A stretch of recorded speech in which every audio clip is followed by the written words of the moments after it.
ಈಗಾಗಲೇ ಕಾಂಗ್ರೆಸ್ನಲ್ಲಿ ಆಗ್ತಾ ಇರುವ ಬೆಳವಣಿಗೆ ಬಗ್ಗೆ ಮೊನ್ನೆಯಷ್ಟೇ ಕೆಎನ್ ರಾಜಣ್ಣ ಸಿಎಂ ಸಿದ್ದರಾಮಯ್ಯ ಅಸಹಾಯಕರಾಗಿದ್ದಾರೆ ಅನ್ನುವ ವಿಚಾರವನ್ನ ಹೇಳಿದ್ರು. ಇದೀಗ ಸಿಎಂ ಅಸಹಾಯಕತೆಯ ಬಗ್ಗೆ ಕೆಎನ್ ರಾಜಣ್ಣ ಹೊಸ ಬಾಂಬ್ ಅನ್ನ ಸಿಡಿಸಿದ್ದಾರೆ. ಸಿಎಂಗೆ ಕೆಲವರು ಮಾಟ ಮಂತ್ರ ಮಾಡಿಸಿರಬಹುದು, ಮೇ ತಿಂಗಳಲ್ಲಿ ಒಂದಷ್ಟು ರಾಜಕೀಯ ಬೆಳವಣಿಗೆಗಳು ಆಗ್ತವೆ ಅನ್ನುವ ಹೇಳಿಕೆಯನ್ನ ಇದೀಗ ಕೆಎನ್ ರಾಜಣ್ಣ ಅವರೇ ಆಡಿರೋದು ಸಾಕಷ್ಟು ಕುತೂಹಲಕ್ಕೆ ಕಾರಣ ಆಗಿದೆ. ಅವರ ಮಾತು, ಆ ಒಂದು ಮಾತಿನ ಹಿಂದಿನ ವಿಚಾರಗಳು ಸಾಕಷ್ಟು ಕುತೂಹಲಕ್ಕೆ ಇದೀಗ ಕಾರಣ ಆಗ್ತಾ ಇದೆ. ನಾನು ಹಾಗೂ ಸಿಎಂ ಇಬ್ಬರು ಮಾಟ ಮಂತ್ರ ಅನ್ನೋದನ್ನ ನಾವು ನಂಬಲ್ಲ, ಗಟ್ಟಿಯಾಗಿ ನಿಲ್ಲಿ ಅಂತ ಹೇಳಿಸಿಕೊಳ್ಳುವಷ್ಟು ಸಿಎಂ ಅಸಹಾಯಕರೂ ಅಲ್ಲ. ಮಾಟ ಮಂತ್ರದ ಬಗ್ಗೆ ಜನ ಮಾತಾಡ್ತಿದ್ದಾರೆ ಅಂತ ರಾಜಣ್ಣ ಹೇಳಿಕೆಯನ್ನ ಕೊಟ್ಟಿದ್ದಾರೆ. ಈಗ ರಾಜಣ್ಣ ಕೊಟ್ಟ ಹೇಳಿಕೆ ಸಾಕಷ್ಟು ಚರ್ಚೆಗೆ, ಕುತೂಹಲಕ್ಕೆ ಕಾರಣವಾಗಿದೆ. ಹೌದು, ಅದು ನೋಡಿ, ಅವರ ಅನಿಸಿಕೆ, ಅವರ ಅನುಭವ, ಅದ್ರ ಬಗ್ಗೆ ನಾನು ಹೇಳಕ್ ಹೋಗಲ್ಲ. ನನ್ನ ಅನುಭವದಲ್ಲೂ ನಾನು ಮೊನ್ನೆನೇ ಹೇಳಿದ್ದೇನೆ, ಅಸಹಾಯಕರು ಇದ್ದಾರೆ ಅಂತ ಹೇಳಿದ್ದೇನೆ. ನಾನು ಒಂದೊಂದ್ಸರಿ ಸಿಎಂ ಇಷ್ಟೊಂದು ಅಸಹಾಯಕರ ಆಗ್ತಾ ಇದಾರಲ್ಲ ಅಂತಕ್ಕಂಥದ್ದು ನೋಡಿದಾಗ ಯಾರಾದ್ರೂ ಮಾಟ ಮಂತ್ರ ಮಾಡಿಸ್ಬಿಟ್ಟವ್ರೇನೋ ಅವ್ರ ಮೇಲೆ ಸ್ವಲ್ಪ ವಿಚಾರ ಮಾಡ್ತಾ ಇದ್ದೀನಿ.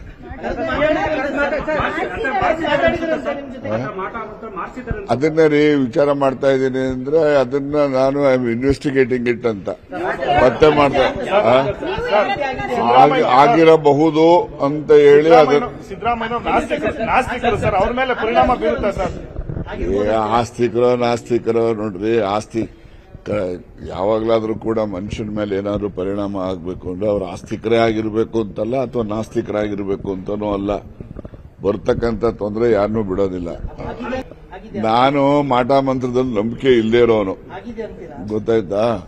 ಆದ್ರೆ ಮಾಡಿರ್ಬೋದೇನೋ ಯಾರಾದ್ರೂ ಅಂತ ಹೇಳಿ ಆಗಿದೆಯೋ ಆಗಿಲ್ವೋ ಅದನ್ನ ಇನ್ವೆಸ್ಟಿಗೇಟ್ ಮಾಡ್ತಾ ಇದ್ದೀನಿ.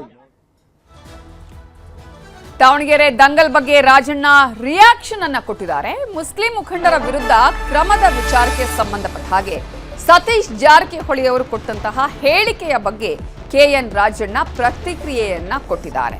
ಸತೀಶ್ ಹೇಳಿದ್ದನ್ನೇ ನಾನು ಹೇಳಬೇಕು ಅಂತ ಏನು ಇಲ್ಲ, ನೋಟಿಸ್ ಕೊಟ್ಟು ಸ್ಪಷ್ಟನೆ ಕೇಳೋದು ಅದು ಸೌಜನ್ಯ, ಮೌಖಿಕವಾಗಿ ಆದ್ರೂ ಮಾಹಿತಿಯನ್ನ ಪಡಿಬಹುದಾಗಿತ್ತು. ಹಾಗಾಗಿ ಸತೀಶ್ ಜಾರಕಿಹೊಳಿ ಹೇಳಿದ್ದನ್ನ ನಾನು ಹೇಳಬೇಕು ಅನ್ನುವಂಥದ್ದು ಏನು ಇಲ್ಲ. ಆದ್ರೆ ಕ್ರಮ ಅಂತ ಹೇಳಿ ಬಂದಾಗ ನೋಟಿಸ್ ಕೊಟ್ಟು ಸ್ಪಷ್ಟನೆ ಕೇಳೋದು ಅದೊಂದು ಸೌಜನ್ಯ, ಮೌಖಿಕವಾಗಿ ಆದ್ರೂ ಅಟ್ಲೀಸ್ಟ್ ಮಾಹಿತಿಯನ್ನ ಪಡಿಬಹುದಾಗಿತ್ತು.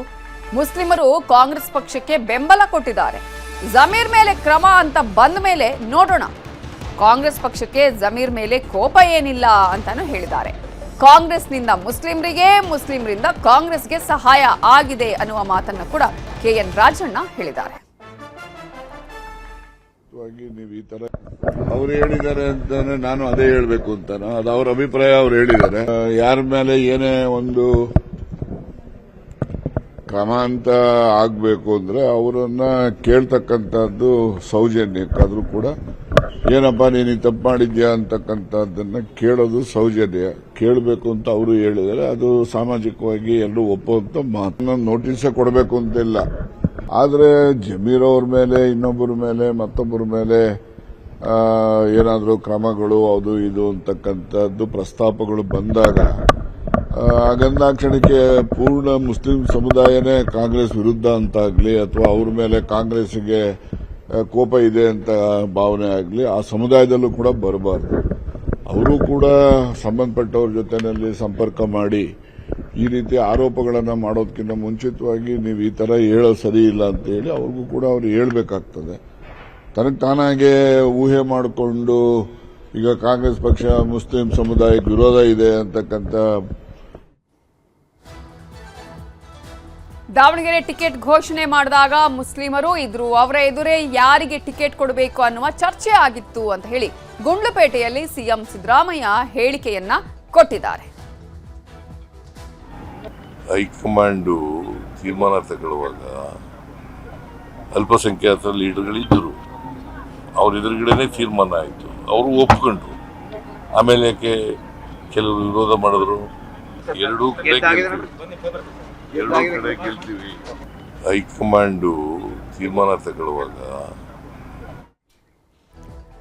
ಕಾಂಗ್ರೆಸ್ನಲ್ಲಿ ಮುಗಿತಾ ಇಲ್ಲ ದಾವಣಗೆರೆ ಕಿಚ್ಚು. ಇನ್ನೂ ಕೂಡ ಬೆಂಕಿ ಆರುವ ಲಕ್ಷಣಗಳು ಕಾಣಿಸ್ತಾ ಇಲ್ಲ. ಕೆಪಿಸಿಸಿ ಅಧ್ಯಕ್ಷರ ವಿರುದ್ಧ ಸಚಿವ ಜಮೀರ್ ಸಿಟ್ಟನ್ನ ಹೊರ ಹಾಕಿದ್ದಾರೆ. ಪ್ರೊಸೀಜರ್ ಪಾಲನೆ ಆಗಿಲ್ಲ ಅಂತ ಹೇಳಿ ಕೆಪಿಸಿಸಿ ಅಧ್ಯಕ್ಷರಾಗಿರುವ ಡಿಕೆ ಶಿವಕುಮಾರ್ ಅವರ ವಿರುದ್ಧ ಸಚಿವ ಜಮೀರ್ ಅಹಮದ್ ಅವರು ತೀವ್ರ ಅಸಮಾಧಾನವನ್ನ ಹೊರ ಹಾಕಿದ್ದಾರೆ. ಪಕ್ಷ ವಿರೋಧಿ ಕೆಲಸ ಮಾಡಿದ್ರೆ ಕ್ರಮವನ್ನ ಕೈಗೊಳ್ಳಬೇಕು. ಕ್ರಮ ಕೈಗೊಳ್ಳೋದಿಕ್ಕೂ ಕೂಡ ಒಂದು ಪ್ರೊಸೀಜರ್ ಅಂತ ಇರುತ್ತೆ. ನೋಟಿಸ್ ಕೊಡಬೇಕು, ನೋಟಿಸ್ ಕೊಟ್ಟು ಅದನ್ನ ಸ್ಪಷ್ಟನೆಯನ್ನ ಪಡಿಬೇಕು. ಆದ್ರೆ ನೋಟಿಸು ಕೊಡದೆ ನೇರವಾಗಿ ಕ್ರಮ ಕೈಗೊಂಡಿರುವುದು ಸರಿಯಲ್ಲ ಅಂತ ಹೇಳಿ ಜಮೀರ್ ಹೇಳಿಕೆಯನ್ನ ಕೊಟ್ಟಿದ್ದಾರೆ. ಆದ್ರೆ ಇದೇ ಸಂದರ್ಭದಲ್ಲಿ ಜಮೀರ್ ಕೊಟ್ಟಂತಹ ಸ್ಟೇಟ್ಮೆಂಟ್ಗೆ ಕೆಪಿಸಿಸಿ ಅಧ್ಯಕ್ಷರಾಗಿರುವ ಡಿಕೆ ಶಿವಕುಮಾರ್ ಅವರು ತಿರುಗೇಟು ಕೊಟ್ಟಿದ್ದಾರೆ. ನಾವು ಯಾರ ವಿರುದ್ಧವೂ ಹಾಗೆ ಸಾಧಿಸ್ತಿಲ್ಲ, ಪಕ್ಷದ ಶಿಸ್ತು ಅನ್ನೋದು ಎಲ್ರಿಗೂ ಒಂದೇ ಅಂತ ಹೇಳಿ ತಿರುಗೇಟನ್ನ ಕೊಟ್ಟಿದ್ದಾರೆ ಡಿಕೆ ಶಿವಕುಮಾರ್.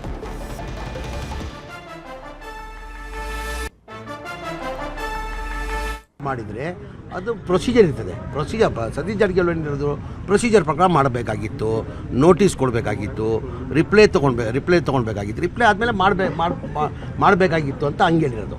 ಎಲ್ಲರಿಗೂ ಅದೇ ಇರೋದು. ಈಗ Naseer Ahmed almost most senior ಅವರು. ನಾವು ಅವ್ರೇನೋ ಪಕ್ಷದ ವಿರೋಧಿ ಕೆಲಸ ಮಾಡಿದರೆ ತೆಗ್ದಿದ್ದು ತಪ್ಪಂತ ಹೇಳೋಕ್ಕಾಗಲ್ಲ. ನಾವು ಈಗ ಪಕ್ಷ ಏನಾರ ಇದ್ದರೆ ಏನಾರ ಯೋಚನೆ ಮಾಡಿ ತೀರ್ಮಾನ ಮಾಡಿ. ಅಂದರೆ ನಮ್ದು ಏನಂದರೆ ಆಯಿತು ಒಂದು ನೋಟಿಸ್ ಸರ್ವ್ ಮಾಡಿ ಅವ್ರು ರಿಪ್ಲೈ ತೊಗೊಂಡು ಆಮೇಲೆ ಮಾಡಬೇಕಂತ ಎಲ್ಲರದ್ದು ಅಭಿಪ್ರಾಯ. ಅದು ಮುಖಂಡರು ಹೈಕಮಾಂಡ್ಗೆ ಪತ್ರ ಬರೆದಿದ್ದಾರೆ, ಸಮುದಾಯದ ಮೇಲೆ ಹಗೆ ಸಾಧಿಸ್ತಾ ಇದ್ದಾರೆ ಅಂತ ಯಾರು ಹಗೆ ಸಾಧಿಸ್ತಾ ಇಲ್ಲ, ಯಾರು ಮಾಡ್ತಾ ಇಲ್ಲ. ಪಕ್ಷ ಶಿಸ್ತಿನಲ್ಲಿ ಏನು ಹೇಳ್ತದೋ ಆ ಪಕ್ಷದ ಶಿಸ್ತು ಎಲ್ಲರಿಗೂ ಕೂಡ ಶಿಸ್ತು ಅಳವಡಿಸ್ತದೆ. ಯಾರು ಹಗೆ ಸಾಧಿಸ್ತಾ ಇಲ್ಲ, ಯಾರು ಮಾಡ್ತಾ ಇಲ್ಲ. ಪಕ್ಷ ಶಿಸ್ತಿನಲ್ಲಿ ಏನು ಹೇಳ್ತದೋ ಆ ಪಕ್ಷದ ಶಿಸ್ತು ಎಲ್ಲರಿಗೂ ಕೂಡ ಶಿಸ್ತು ಅಳವಡಿಸ್ತದೆ. ಇದೇ ವಿಚಾರಕ್ಕೆ ಸಂಬಂಧಪಟ್ಟ ಹಾಗೆ ಇನ್ನಷ್ಟು ಡೀಟೇಲ್ಸ್ ಅನ್ನ ಕೊಡೋದಕ್ಕೆ ನಮ್ಮ ರಿಪೋರ್ಟರ್ ಹೆಬ್ಬಾಕ ತಿಮ್ಮೇಗೌಡರು ಈಗ ನೇರ ಸಂಪರ್ಕದಲ್ಲಿ ಜಾಯ್ನ್ ಆಗಿದ್ದಾರೆ. ತಿಮ್ಮೇಗೌಡ್ರೆ, ದಾವಣಗೆರೆ ದಕ್ಷಿಣದ ದಂಗಲ್ ಯಾವ ರೀತಿಯಾಗಿ ಒಂದೊಂದು ಮಜಲುಗಳನ್ನು ಆವರಿಸಿಕೊಳ್ತಾ ಇದೆ, ಯಾವ ರೀತಿಯಾಗಿ ಬೆಂಕಿ ಇನ್ನೂ ಕೂಡ ಆವರಿಸಿಕೊಳ್ತಾ ಇದೆ ಅನ್ನೋದನ್ನ ನಾವು ನೋಡ್ತಾ ಇದ್ದೀವಿ. ಈಗಾಗಲೇ ರಾಜಣ್ಣ ಅವರು ಒಂದ್ ಕಡೆ ಸಿಎಂ ಸಿದ್ದರಾಮಯ್ಯ ಅವರು ಅಸಹಾಯಕರಾಗಿದ್ದಾರೆ ಅನ್ನುವಂತಹ ಸ್ಟೇಟ್ಮೆಂಟ್ಗೆ ಇವತ್ತು ಮತ್ತೊಂದು ಸ್ಟೇಟ್ಮೆಂಟ್ ಕೊಟ್ಟಿದ್ದಾರೆ. ಮಾಟ ಮಂತ್ರದ ವಿಚಾರ ಇನ್ವೆಸ್ಟಿಗೇಷನ್ ಮಾಡಿಸ್ತಿದ್ದೀನಿ ಅಂತ ಹೇಳಿದ್ದಾರೆ. ಯಾರ ಮೇಲಾದ್ರೂ ಅವರಿಗೆ ಅಂದ್ರೆ ಆ ರೀತಿಯಾಗಿ ಯಾರ ಮೇಲೆ ಒಂದು ರೀತಿಯಲ್ಲಿ ಡೌಟ್ ಇದೆಯಾ, ಅಥವಾ ಆ ವಿಚಾರದಲ್ಲಿ ಹೇಗೆ ಇನ್ವೆಸ್ಟಿಗೇಷನ್ ಮಾಡಿಸ್ತಿದಾರಂತೆ?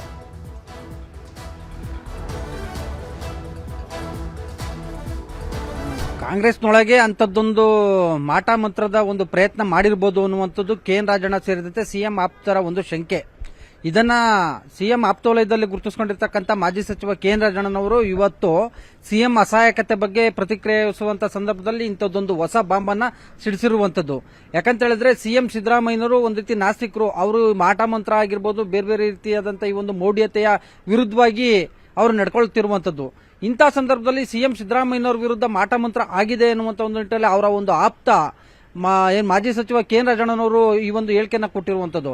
ಎಸ್ಪೆಷಲಿ ನಾನು ಮತ್ತೆ ಸಿಎಂ ಸಿದ್ದರಾಮಯ್ಯನವರು ಇಬ್ರು ಕೂಡ ಮಾಟ ಮಂತ್ರವನ್ನ ನಂಬೋದಿಲ್ಲ. ಆದ್ರೆ ಮನುಷ್ಯನ ಪ್ರಭಾವ ಬೀರುತ್ತೆ ಅಂದ್ರೆ ಹೇಳೋದಕ್ಕಾಗೋದಿಲ್ಲ, ಹೇಳಿ ಕೇಳಿ ಬರೋಲ್ಲ ಅನ್ನುವಂತ ಮಾತನ್ನ ಹೇಳಿರುವಂತದ್ದು. ಸೊ ಹೀಗಾಗಿ ಸಹಜವಾಗಿ ಸಿಎಂ ಸಿದ್ದರಾಮಯ್ಯನವರ ಆಪ್ತರಲ್ಲಿ ಒಂದು ಅನುಮಾನ ಅಂತೂ ಕಾಡ್ತಾ ಇದೆ. ಸಿಎಂ ಇಷ್ಟರ ಮಟ್ಟಿಗೆ ಅಸಹಾಯಕರಾಗ್ತಾರೆ, ಇಷ್ಟರ ಮಟ್ಟಿಗೆ ಸೈಲೆಂಟ್ ಆಗ್ತಾರೆ ಅಂದ್ರೆ ಎಲ್ಲೋ ಒಂದ್ ಕಡೆಯಾಗಿ ಅವ್ರಿಗೆ ಮಾಟ ಮಂತ್ರ ವಾಮಾಚಾರ ಮಾಡಿಸಿರ್ಬೋದು ಅವರ ವಿರುದ್ಧ ಅನ್ನುವಂತ ಒಂದು ಅನುಮಾನ ಮತ್ತೆ ಆತಂಕವೂ ಕೂಡ ಇದ್ದಂತೆ ಕಾಣಿಸ್ತಾ ಇದೆ. ಸೊ ಹೀಗಾಗಿ ಕೆ.ಎನ್. ರಾಜಣ್ಣನವರು ಅಂತದ್ದೊಂದು ಅನುಮಾನ ಆತಂಕವನ್ನ ಇವತ್ತು ಮಾಧ್ಯಮಗಳ ಮುಂದೆ ಹೊರಹಾಕಿದ್ರು. ಮತ್ತೊಂದು ಕಡೆಗೆ ಯಾರು ಮಾಡಿಸಿದ್ದಾರೆ ಅನ್ನುವಂತ ಒಂದು ನಿಟ್ಟಲ್ಲಿಯೂ ಕೂಡ ನಾವು ತನಿಖೆಯನ್ನ ಮಾಡಿಸ್ತಾ ಇದ್ದೀನಿ ಅನ್ನುವಂತ ಒಂದು ಮಾತನ್ನು ಕೂಡ ಉಲ್ಲೇಖ ಮಾಡಿರ್ತಕ್ಕಂಥದ್ದು. ಸೊ ಇದು ಒಂದ್ ಕಡೆ ಆದ್ರೆ, ಇನ್ನುಳಿದಂತೆ ದಾವಣಗೆರೆ ದಂಗಲ್ ವಿಚಾರವಾಗಿ ಏನು ಜಮೀರ್ ಅಹಮದ್ ವಿರುದ್ಧ ಕಾಂಗ್ರೆಸ್ ಪಕ್ಷ ಇದೆ ಅನ್ನೋದನ್ನ ಇದೆ ಎಂಬ ಭಾವನೆ ಮುಸ್ಲಿಂ ಸಮುದಾಯಕ್ಕೆ ಬೇಡ. ಮತ್ತೊಂದು ಕಡೆಗೆ ಮುಸ್ಲಿಂ ಸಮುದಾಯದಿಂದ ಕಾಂಗ್ರೆಸ್ನಿಂದ ಮುಸ್ಲಿಂ ಸಮುದಾಯಕ್ಕೆ ಇಬ್ಬರಿಗೂ ಕೂಡ ಅನುಕೂಲ ಆಗಿರುವಂತದ್ದು ಅನ್ನುವಂತ ಒಂದು ಮಾತನ್ನು ಕೂಡ ಹೇಳಿರ್ತಕ್ಕಂಥದ್ದು. ಮತ್ತೊಂದು ಕಡೆಯಾಗಿ ಅವರು ಸೂಕ್ಷ್ಮವಾಗಿ ಒಂದು ಮಾತನ್ನ ಹೇಳಿದ್ರು. ಮೇ ತಿಂಗಳಲ್ಲಿ ಒಂದಷ್ಟು ರಾಜಕೀಯ ಬದಲಾವಣೆಗಳಾಗ್ತವೆ, ರಾಜಕೀಯ ನಿಂತ ನೀರಲ್ಲ, ಅದು ನಿರಂತರವಾಗಿ ಚಲನೆಯನ್ನ ಒಳಗೊಂಡಿರ್ತೈತೆ ಎನ್ನುವಂತ ಮಾತನ್ನ. ಸೊ ಹೀಗಾಗಿ ಮೇ ತಿಂಗಳಲ್ಲಿ ಸಿಎಂ ಅಸಹಾಯಕತೆ ಬಗ್ಗೆಯೂ ಕೂಡ ಉತ್ತರ ಸಿಗುತ್ತೆ ಎನ್ನುವಂತ ಮಾತನ್ನು ಕೂಡ ಹೇಳಿರ್ತಕ್ಕಂಥದ್ದು. ಸೊ ಹೀಗಾಗಿ ಸಹಜವಾಗಿ ಉಪಚುನಾವಣೆ ಫಲಿತಾಂಶದ ಬಳಿಕ ಕಾಂಗ್ರೆಸ್ನಲ್ಲಿ ಒಂದಷ್ಟು ರಾಜಕೀಯ ಬೆಳವಣಿಗೆಗಳು ಆಗ್ಬೋದು. ಯಾಕಂತ ಹೇಳಿದ್ರೆ ಈಗಾಗಲೇ ನಾವು ನಮ್ಮ ನ್ಯೂಸ್ 18 ನಲ್ಲಿ ವರದಿ ಮಾಡ್ತಾ ಇರುವಂತೆ ಏನು ಸಿಎಂ ಮತ್ತೆ ಡಿಸಿಎಂ ಒಂದ್ ಕಡೆಗೆ ಡಿಸಿಎಂ ಡಿ.ಕೆ. ಶಿವಕುಮಾರ್ ಅವರು ಮುಖ್ಯಮಂತ್ರಿ ಹುದ್ದೆಗೆ ಏರ್ಬೇಕು ಅನ್ನುವಂತ ನಿಟ್ಟಲ್ಲಿ ಫೈನಲ್ ಅಟೆಂಪ್ಟ್ ಅನ್ನ ಅಂದ್ರೆ ಫೈನಲ್ ಪ್ರಯತ್ನವನ್ನ ಮಾಡೋದಕ್ಕೆ ಮುಂದಾದ್ರೆ ಅದಕ್ಕೆ ಪ್ರತಿತಂತ್ರವಾಗಿ ಸಿಎಂ ಬಣದಲ್ಲಿ ಗುರುತಿಸಿಕೊಂಡಿರ್ತಕ್ಕಂಥ ಸಚಿವ ಸತೀಶ್ ಜಾರಕಿಹೊಳಿ ಅವರ ನೇತೃತ್ವದಲ್ಲಿ ಸಿಎಂ ಆಪ್ತ ಸಚಿವರು ಶಾಸಕರು ಕೂಡ ದೆಹಲಿಗೆ ತೆರಳಿ ಅಲ್ಲಿ ಒಂದು ರೀತಿಯಾದಂತಹ ತಮ್ಮದೇ ಆದಂತಹ ಒಂದು ತಂತ್ರಗಾರಿಕೆಯನ್ನು ಕೂಡ ಹೂಡೋದಕ್ಕೆ ಮುಂದಾಗಿದ್ದಾರೆ. ಅಂದ್ರೆ ಸಿಎಂ ಪರವಾಗಿ ಸಿಎಂ ಸಿದ್ದರಾಮಯ್ಯನವರನ್ನ ಅಧಿಕಾರದಲ್ಲಿ ಮುಂದುವರಿಸುವಂತದ್ದು, ಸಚಿವ ಸಂಪುಟ ಪುನರಚನೆ ವಿಚಾರ ಆಗಿರ್ಬೋದು, ಅಲ್ಪಸಂಖ್ಯಾತರ ಟಾರ್ಗೆಟ್ ವಿಚಾರ ಆಗಿರ್ಬೋದು, ಮತ್ತೊಂದು ಕಡೆಯಾಗಿ ಕೆಪಿಸಿಸಿಯಲ್ಲಿ ಏಕಪಕ್ಷೀಯವಾಗಿ ತೆಗೆದುಕೊಳ್ತಾ ಇರ್ತಕ್ಕಂಥ ಒಂದು ನಿರ್ಧಾರಗಳು, ಈ ಬಗ್ಗೆ ಎಲ್ಲವನ್ನೂ ಕೂಡ ಹೈಕಮಾಂಡ್ ಗಮನಕ್ಕೂ ಕೂಡ ತರೋದಕ್ಕೆ ಮುಂದಾಗಿದ್ದಾರೆ ಅನ್ನುವಂತ ಒಂದು ಚರ್ಚೆಯೂ ಕೂಡ ಕೇಳಿ ಬಂದಿರತಕ್ಕಂಥ ಹೊತ್ತಿನಲ್ಲಿ ಇದೀಗ ದಾವಣಗೆರೆ ದಂಗಲ್ ವಿಚಾರ ಇದೀಗ ದಿನೇ ದಿನೇ ಹೆಚ್ಚಾಗ್ತಾ ಇರುವಂತದ್ದು. ಮತ್ತೊಂದು ಕಡೆಯಾಗಿ ಅಲ್ಪಸಂಖ್ಯಾತರ ಟಾರ್ಗೆಟ್ ವಿಚಾರದಲ್ಲಿ ಏನು ಮುಸ್ಲಿಂ ಸಮುದಾಯದ ಸಂಘಟನೆಗಳು ಮತ್ತೊಂದು ಕಡೆಗೆ ಮುಖಂಡರುಗಳು ಹೈಕಮಾಂಡ್ಗೆ ಪತ್ರವನ್ನ ಬರ್ತಿದೆ. ಆ ಪತ್ರ ಇದೀಗ ಕಾಂಗ್ರೆಸ್ನಲ್ಲಿ ಒಂದು ರೀತಿ ಸಂಚಲನವನ್ನು ಕೂಡ ಮೂಡಿಸಿರುವಂತದ್ದು.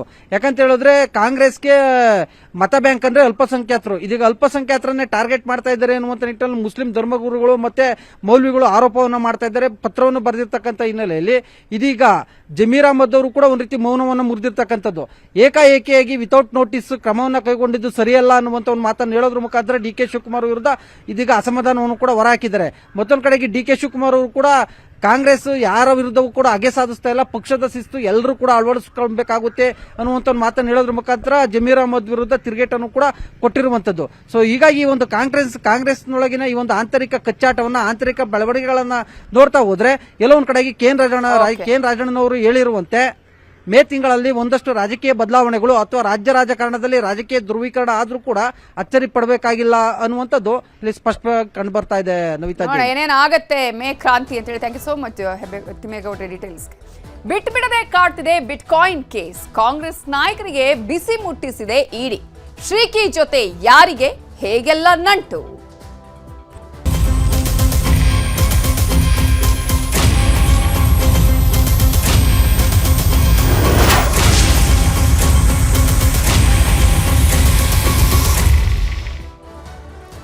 ಬಿಟ್ಕಾಯಿನ್ ಹಗರಣಕ್ಕೆ ಸಂಬಂಧಪಟ್ಟ ಹಾಗೆ ಸ್ಫೋಟಕ ಮಾಹಿತಿಯನ್ನ ನಾವು ನಿಮಗೆ ಕೊಡ್ತಾ ಇದ್ದೀವಿ.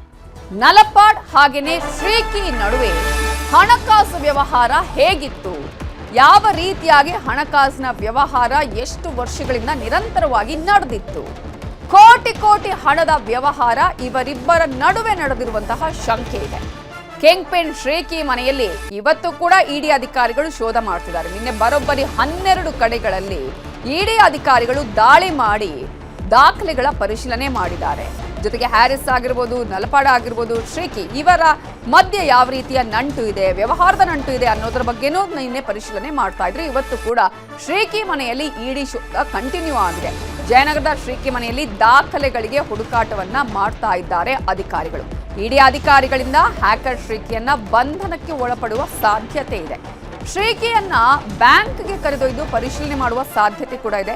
ಸೀಸ್ ಆಗ್ತವ ಶ್ರೀಕಿ ನಲಪಾಡ್ ಬ್ಯಾಂಕ್ ಅಕೌಂಟ್ ಅನ್ನುವ ಪ್ರಶ್ನೆ ಇದೆ.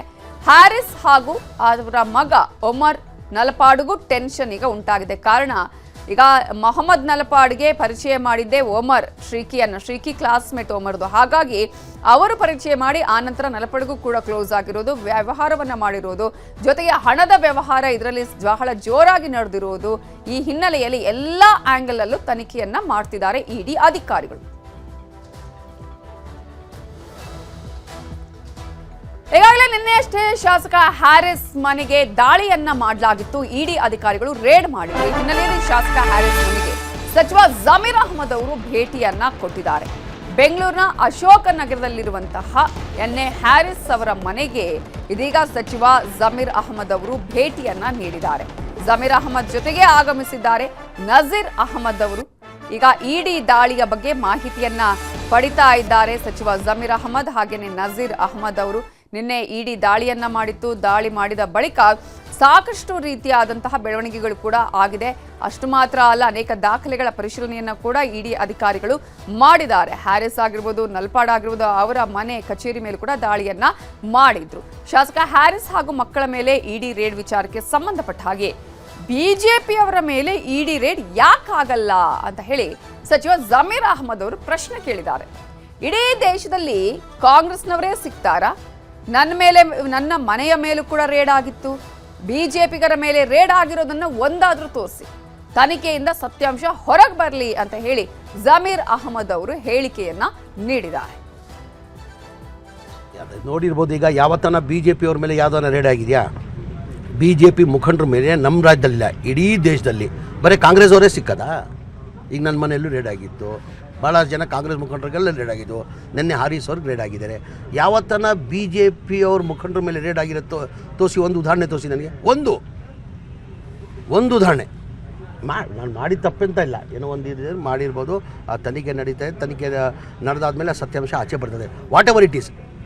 BJP ಅವ್ರಿಗೆ ಏನಕ್ಕೆ ಮಾಡ್ತಾ ಇಲ್ಲ? ಇವರೆಲ್ಲ ಸತ್ಯ ಹರಿಶ್ಚಂದ್ರ ಇವರು BJP ಅವರು. ಈಗ ನಮ್ಮ ರಾಜ್ಯದಲ್ಲೇ ಎಲ್ಲಿದ್ದರು 2008 ಅಧಿಕಾರಕ್ಕೆ ಬರೋ ಮುಂಚೆ ನಾನು ಪಟ್ಟಿನೇ ಕೊಡ್ತೀನಿ ನಿಮಗೆ, ಯಾರ್ಯಾರು ಎಲ್ಲೆಲ್ಲಿದ್ರು, ಇವತ್ತು ಯಾವ ಮಟ್ಟದಲ್ಲಿದ್ದಾರೆ ಅಂತೇಳ್ಬಿಟ್ಟು ಪಟ್ಟಿನೇ ಕೊಡ್ತೀನಿ. ಅದು ಕಾಣ್ತಾರಲ್ಲ ಅವ್ರಿಗೆ, ಬರೀ ಕಾಂಗ್ರೆಸ್ ಅವರೇ ಕಾಣ್ತಾ ಇರೋದು ಅವ್ರಿಗೆ. ಬೇಕಂತಾನೆ ಅವರು ಕಾಂಗ್ರೆಸ್ ಅವ್ರನ್ನ ಟಾರ್ಗೆಟ್ ಮಾಡ್ತಾ ಇದ್ದಾರೆ. ಅದು ನೋಡಿರ್ಬೋದು, ಈಗ ಯಾವತ್ತನ BJP ಅವ್ರ ಮೇಲೆ ಯಾವ್ದಾನ ರೇಡ್ ಆಗಿದೆಯಾ? BJP ಮುಖಂಡರ ಮೇಲೆ ನಮ್ಮ ರಾಜ್ಯದಲ್ಲಿಲ್ಲ, ಇಡೀ ದೇಶದಲ್ಲಿ. ಬಿಟ್ಕಾಯಿನ್ ಪ್ರಕರಣದಲ್ಲಿ SIT ತನಿಖೆ ವಿಳಂಬವಾಗಿದೆ. ಬೇಗ ತನಿಖೆ ಮಾಡಿ ಅಂತ ನಾನು ಹಾಗೂ ಸಿಎಂ ಸೂಚಿಸಿದ್ದೇವೆ. ಮಧ್ಯಂತರ ವರದಿ ಕೊಡೋದಕ್ಕೂ ಕೂಡ ನಾವು ಹೇಳಿದ್ದೇವೆ ಅಂತ ಹೇಳಿ ಗೃಹ ಸಚಿವರಾಗಿರುವ ಪರಮೇಶ್ವರ್ ಅವರು ಸ್ಟೇಟ್ಮೆಂಟ್ ಅನ್ನ ಕೊಟ್ಟಿದ್ದಾರೆ.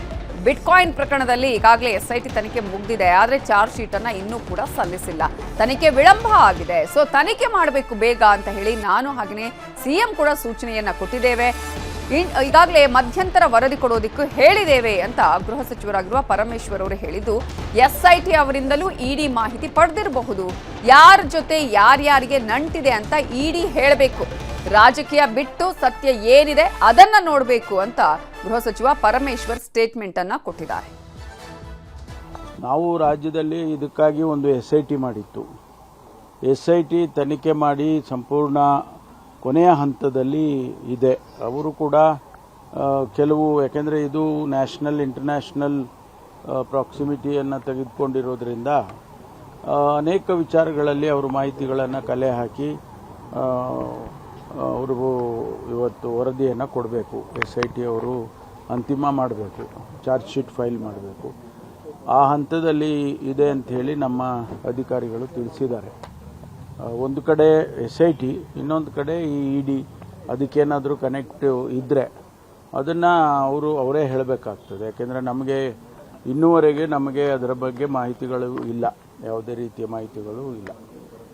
ವಿಳಂಬ ಅಂತ ಹೇಳೋದಕ್ಕಿಂತ ಅವರು ತನಿಖೆ ಮಾಡಬೇಕಲ್ಲ, ತನಿಖೆಗೆ ಮಾಹಿತಿಗಳೆಲ್ಲ ಸಿಕ್ಕುವವರೆಗೂ ಅವರು ಅದನ್ನು ಮಾಡ್ತಾನೆ ಇರ್ತಾರೆ.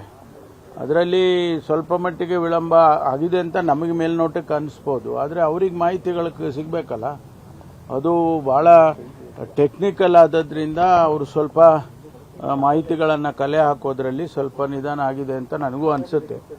ಆದ್ದರಿಂದ ಅದನ್ನು ಆದಷ್ಟು ಶೀಘ್ರವಾಗಿ ಮಾಡೋದಕ್ಕೆ ನಾವು ಈಗಾಗಲೇ ಸೂಚನೆ ಕೊಟ್ಟಿದ್ದೇವೆ. ಮುಖ್ಯಮಂತ್ರಿಗಳು ಹೇಳಿದ್ದಾರೆ, ನಾನು ಹೇಳಿದ್ದೀನಿ, ಆದಷ್ಟು ಬೇಗ ಮಾಡಬೇಕು. ಮತ್ತು ಅಟ್ಲೀಸ್ಟ್ 37 ವರ್ಷದ ಮಹಿಳೆ ಜೊತೆ 22 ವರ್ಷದ ಯುವಕನ ಲವ್. 1 ವರ್ಷ ಲವ್ ಮಾಡಿ ಈಗ 22 ವರ್ಷದ ಹುಡುಗನ ಜೊತೆಗೆ ಮದುವೆಯಾಗಿದ್ದಾರೆ. 14 ವರ್ಷದ ಮಗನನ್ನ ಬಿಟ್ಟು ಬಂದು ಮಹಿಳೆ ಮದುವೆಯಾಗಿದ್ದಾರೆ. ಬೆಂಗಳೂರಿನ ಚಳ್ಳಘಟ್ಟ ನಿವಾಸಿ ಕವಿತಾ, ಮೈಸೂರಿನ ರಮ್ಮನಹಳ್ಳಿ ನಿವಾಸಿ ಭಾಸ್ಕರ್ ಜೊತೆ ಇವರಿಬ್ಬರಿಗೂ 1 ವರ್ಷದ ಹಿಂದೆ ಲವ್ ಆಗುತ್ತೆ. 1 ವರ್ಷ ಲವ್ ಮಾಡಿ ಇದೀಗ ಇಬ್ರು ಕೂಡ ಮದುವೆಯಾಗಿದ್ದಾರೆ. ಭಾಸ್ಕರ್ ಮೇಲೆ ಈಗ ಕವಿತಾ ತಂದೆ ಕಿಡ್ನಾಪ್ ದೂರನ್ನ ದಾಖಲಿಸಿದ್ದಾರೆ. 8 ವರ್ಷಗಳ ಹಿಂದೆ ಕವಿತಾ ಪತಿ ಲೋ ಬಿಪಿಯಿಂದ ನಿಧನರಾಗಿದ್ರು. ಬೆಂಗಳೂರಲ್ಲಿ TT ಆಟೋ ಓಡಿಸ್ತಾ ದೊಡ್ಡಮ್ಮನ ಮನೆಯಲ್ಲಿದ್ರು ಭಾಸ್ಕರ್. ಆ ಭಾಸ್ಕರ್ ಜೊತೆಗೆ ಕವಿತಾಗೆ ಲವ್ ಆಗಿತ್ತು. ಈಗ ಇಬ್ರು ಮೈಸೂರಿನ ಒಂಟಿಕೊಪ್ಪಲು ವೆಂಕಟೇಶ್ವರ ದೇವಸ್ಥಾನದಲ್ಲಿ ಮದುವೆಯಾಗಿದ್ದಾರೆ. ಆದರೆ ಮಗಳನ್ನ ಭಾಸ್ಕರ್ ಕಿಡ್ನಾಪ್ ಮಾಡಿದ್ದಾಗಿ ಬೆಂಗಳೂರಿನ ಕುಂಬಳಗೋಡಿನ ಪೊಲೀಸರಿಗೆ ಕವಿತಾ ತಂದೆ ಮಲ್ಲಿಕಾರ್ಜುನ್ ದೂರು ಕೊಟ್ಟಿದ್ದಾರೆ. ನಾವು ಬೆಂಗಳೂರಿಂದ ಬಂದಿರೋದು, ನಮಗೆ ಜೀವದ ಬೆದರಿಕೆ ಇತ್ತು ಸರ್. ನಮ್ಮ ಮನೇಲೆಲ್ಲ ತುಂಬ ಚಿತ್ರಹಿಂಸೆ ಕೊಟ್ಟರು ಸರ್. ಅದಕ್ಕೆ ಆ ಚಿತ್ರಹಿಂಸೆ ತಡಿಲಾರ್ದಿನ ನಾನು ಬಂದ್ಬಿಟ್ಟೆ ಸರ್. ನಾವು ಒಬ್ರನ್ನೊಬ್ರು ಇಷ್ಟಪಟ್ಟೆ ಮದುವೆ ಆಗಿರೋದು ಸರ್. ಮದುವೆಯಾಗಿ ನಾವು ನಮ್ಮನ್ನೆಲ್ಲೂ ಬದುಕೋಕೆ ಬಿಡ್ತಾ ಇಲ್ಲ, ನಮ್ಮ ಜೀವದ ಬೆದರಿಕೆ ಹಾಕಿದ್ದಾರೆ ಸರ್. ಅಂದರೆ ನಮಗೆ ಬೇರೆ ಇವರು ಗೌಡಾಸು ಸರ್, ನಾವು ಲಿಂಗಾಯತರು, ಅದಕ್ಕೆ ಕ್ಯಾಸ್ಟ್ ಆಗಲ್ಲ ಅಂತ ಅಂದ್ಬಿಟ್ಟು ನಮ್ಮ ಮನೇಲಿ ಒಪ್ಪಲಿಲ್ಲ ಸರ್. ಅದರ ಮನೇಲೆಲ್ಲ ಚೆನ್ನಾಗಿ ಹೊಡೆಯೋದು ಹಿಂಸೆ ಕೊಡೋಕ್ಕೆ ಶುರು ಮಾಡಿದ್ರು ಸರ್. ಅದಕ್ಕೆ ನಾನು ಬಂದ್ಬಿಟ್ಟೆ ಸರ್ ಮನೆಯಿಂದ ಆಚೆ. ನಮ್ಮ ಅಪ್ಪ ಬಂದು ಸ್ಟೇಷನ್ ಕಂಪ್ಲೇಂಟ್ ಕೊಟ್ಟಿದ್ದಾರೆ ಸರ್. ನಮ್ಮ ಅತ್ತೆ ಮಗ ನಮಗೆ ಜೀವದ ಬೆದರಿಕೆ ಹಾಕಿದ್ದಾನೆ ಸರ್. ಎಲ್ಲೂ ನಮ್ಗೆ ಬದುಕೋಕೆ ಬಿಡ್ತಾ ಇಲ್ಲ ಸರ್. ಸಪೋರ್ಟ್ ಇದೆ ಸರ್, ಪೊಲೀಸ್ ಎಲ್ಲ ಸಪೋರ್ಟ್ ಇದೆ ನಮ್ಮ ಅಪ್ಪವ್ರಿಗೆ. ಅದಕ್ಕೆ ಆ ಥರ ನಮಗೆ ಎದುರಿಸ್ತಾ ಇದ್ದಾರೆ ಸರ್. ಎಲ್ಲೇ ಇದ್ರೂ ಬಿಡಲ್ಲ, ಕತ್ತರಿಸಾಕ್ತೀವಿ ಅಂತ. ನಮ್ಮ ಅತ್ತೆ ಮಗ ಒಬ್ಬ, ಎಲ್ಲೇ ಇದ್ರೂ ಬಿಡಲ್ಲ, ನಾನು ಕತ್ತರಿಸಾಕ್ತೀನಿ ಅಂತ ಹೇಳಿ ನಮಗೆ ನಮಗೆ ಇವರು ನಾನು ಕೆಲ್ಸಕ್ಕೆ ಹೋಗ್ತಿದ್ದೆ ಸರ್, ನಮ್ಮ ಅಪ್ಪನ ಮನೇಲೇ ಇದ್ದೆ ಸರ್. ನನಗೇನು ಒಬ್ಬ 14 ವರ್ಷದ ಮಗ ಇದ್ದಾನೆ ಸರ್. ನಮ್ಮಪ್ಪ ನಮ್ಮ ಜೊತೆಲೇ ಇದ್ದೆ ಸರ್. ನಾವು ದೇವಸ್ಥಾನಕ್ಕೆ ಹೋಗ್ಬೇಕಾದ್ರೆ ನಮ್ದು ಲವ್ ಆಯಿತು ಸರ್. 1 ವರ್ಷ ಆಯಿತು ಸರ್ ನಾವು ಲವ್ ಮಾಡಿ. ಒಬ್ರನ್ನೊಬ್ರು ಇಷ್ಟಪಟ್ಟೆ ನಾವು ಮದುವೆ ಆಗಿರೋದು. ನಾವು ಏನೇ ಆದರೂ ಅವ್ರನ್ನ ನಾನು ಬಿಡಲ್ಲ ಸರ್. ಮೊದಲೇ ಮದುವೆ ಆಗಿತ್ತು ಸರ್.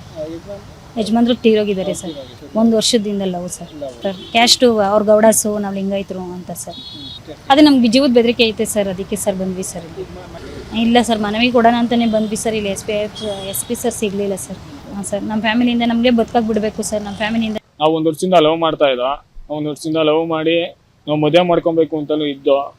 ಇವ್ರಿಗೊಬ್ಬ ಮಗ ಇದ್ದಾನೆ. ಮಗನು ನಾನು ಇವಳಿಗೆ ಹೇಳಿದ್ದೆ, ನಮ್ಮ ಅಣ್ಣನ ಮಗನ ಥರ ನಾನು ಸಾಕೊಂತೀನಿ ಅಂತಲೂ ಹೇಳಿದ್ದೆ. ಇವ್ಳು ಸರಿ ಅಂತ ಒಪ್ಕೊಂಡಿದ್ದೆ ಸರ್. ನಾನು ಟಿ ಮತ್ತು ಬಸ್ಸು ಮತ್ತು ಆಟೋ ಓಡಿಸ್ತಾ ಇದ್ದಿದ್ದು ಸರ್. ನಾನು ಟೂರಿಸ್ಟಲ್ಲಿ ಇದ್ದಿದ್ದು. ಸರಿ ಅಂದ್ಕೊಂಡು ಅವನು ಚೆನ್ನಾಗಿದ್ದು ನಮ್ಮ ಜೊತೆ ಇದ್ದಾಗ. ಇವಾಗ ಅವ್ನಿಗೆ ತಲೆ ಕೆಡಿಸಿದ್ದಾರೆ. ಇವಾಗ ಅವ್ನು ನಮಗೆ ಸಾಯಿಸ್ತೀನಿ ಅಂತಿದ್ದಾನೆ. ಮಗನಿಗೆ ಫೋನ್ ಮಾಡಿದ್ರೆ ನಮ್ಮನ್ನೇ ಸಾಯಿಸ್ತೀನಿ, ಎಲ್ಲೇ ಸಿಗೋದು ಸಾಯಿಸ್ತೀನಿ, ಇದನ್ನು ಮಾಡ್ತೀನಿ, ಹಿಂಗೆ ಅಂತಾನೆ. ಅಲ್ಲಿಂದ ನಾವು ಮನೆ ಬಿಟ್ಟು ಬಂದಮೇಲೆ ನಾವು ಮದುವೆ ಆಗಿದ್ದಾವೆ ಸರ್. ಮೈಸೂರು ಹೊಂಟಿಕೊಪ್ಪದಲ್ಲಿ ಮದುವೆ ಆದೋ. ಮದುವೆಗೆ ಫೋನೆಲ್ಲ ರನ್ನಿಂಗ್ ಇತ್ತು ಸರ್. ನಾನು ಫೋನೆಲ್ಲ ರನ್ನಿಂಗ್ ಇದ್ದಾಗ ಪೊಲೀಸು ಕೂಡ ನನಗೆ ಫೋನ್ ಮಾಡಿದ್ರು, ಹಿಂಗೆ ಬರಬೇಕು ಕಣಪ್ಪ ಸ್ಟೇಷನ್ಗೆ ಅಂತ. ಇವಳು ಫೋನ್ ಮಾಡಿ ಹೇಳಿದ್ರು.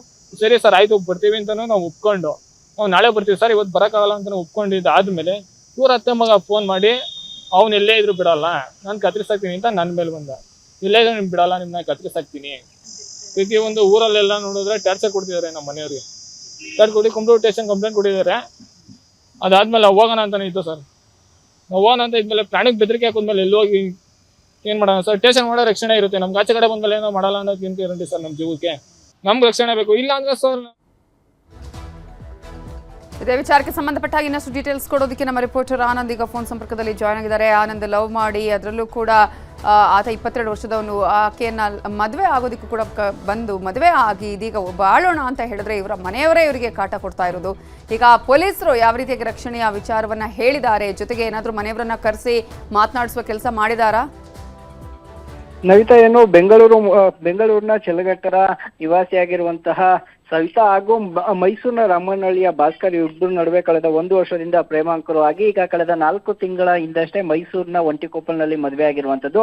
ಸದ್ಯ ಈಗ ಅವರ ತಂದೆ ಏನು ಮಲ್ಲಿಕಾರ್ಜುನ್ ಎಂಬುವರು ಬೆಂಗಳೂರಿನಲ್ಲಿ ಕಂಪ್ಲೇಂಟ್ ಅನ್ನ ಕೊಟ್ಟಿದ್ದಾರೆ, ನನ್ನ ಮಗಳು ಮಿಸ್ಸಿಂಗ್ ಅಂತ ಹೇಳಿ.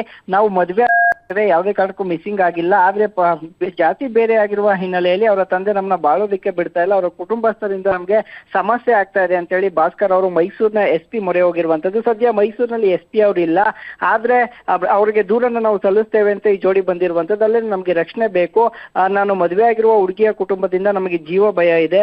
ಈಗಾಗಲೇ ಏನು ಹಿಂದೆನೆ ಕವಿತಾಗೆ ಮದುವೆಯೂ ಸಹ ಆಗಿದೆ, 14 ವರ್ಷದ ಮಗ ಇದ್ದಾನೆ, 8 ವರ್ಷಗಳ ಹಿಂದೆ ಆಕೆ ಗಂಡ ಸಹ ತೀರೋಗಿದ್ದಾರೆ. ಇಂಥದ್ರ ನಡುವೆ ನಾನು ಆಕೆಗೆ ಬಾಳನ್ನ ಕೊಟ್ಟು ನಾನು ಆಕೆಯೊಂದಿಗೆ ಬದುಕ್ತೇನೆ ಅಂತ ಹೇಳಿದ್ರು ಕೂಡ ಜಾತಿಯ ಒಂದು ಕಾರಣಕ್ಕಾಗಿ ನಮ್ಮನ್ನ ಬದುಕಲು ಬಿಡ್ತಾ ಇಲ್ಲ ಅಂತ ಹೇಳಿ ಈಗ ಭಾಸ್ಕರ್ ಆರೋಪವನ್ನ ಮಾಡ್ತಾ ಇರುವಂತದ್ದು. ಸದ್ಯ ಈ ಪ್ರೇಮ ಪ್ರಕರಣ ಮದುವೆಯಾಗಿ ನಂತರ ಪೊಲೀಸ್ ಠಾಣೆಯ ಮೆಟ್ಟಿಲೇರಿದೆ. ಈಗ ಮೈಸೂರಿನ SP ಅವರು ಈಗ ಅವರಿಗೆ ಒಂದು ಅಭಯವನ್ನು ಸಹ ನೀಡಿದ್ದಾರೆ, ನಾನು ಮಾತನಾಡ್ತೇನೆ, ನಿಮಗೆ ರಕ್ಷಣೆ ಕೊಡುವ ಕೆಲಸವನ್ನು ಕೂಡ ಮಾಡ್ತೇವೆ ಅಂತ ಹೇಳಿದ್ದಾರೆ.